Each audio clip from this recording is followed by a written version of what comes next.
think anyone who goes into law theoretically understands that we are entering a service profession and that we're here to help. And it's one thing to know it in theory, it's another thing to actualize it, the concept.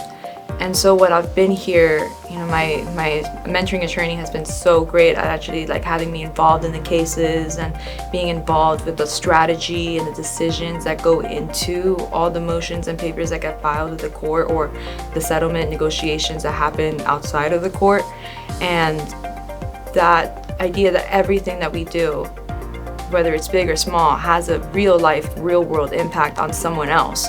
And we are the ones who are creating this type of impact or aid or value in someone else, and no matter how small the work may seem, it's having some real world repercussions. And so I always knew that theoretically, but actually being able to see it has given me a much deeper appreciation for every little thing that I do. In school,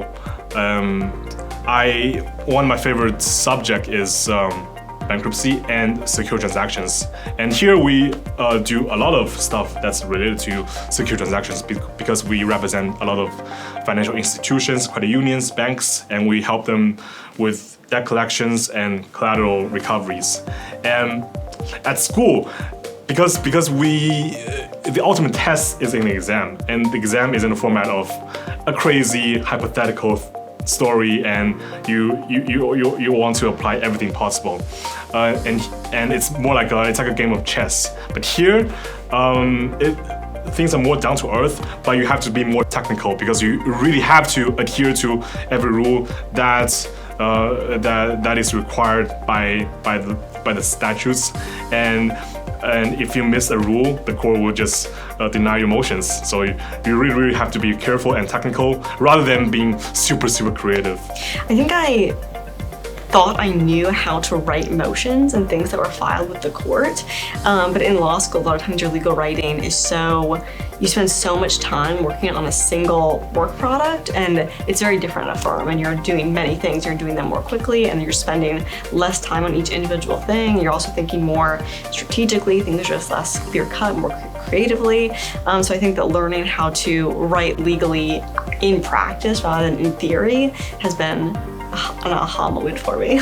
I thought that lawyers always knew what they were doing, and I thought that when I came in here, my supervisor or the other attorneys would always have an answer for me.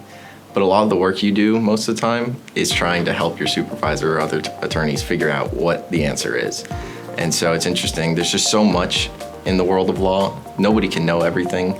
And although a lot of the attorneys are very experienced, they don't always have the answer. And so a lot of the job is just figuring things out as you go along. I think confidence has been something I've built up almost the most over this summer, in that I can get something I haven't experienced before that previously I'm sure I would have thought, oh, it won't be an issue, I can figure it out.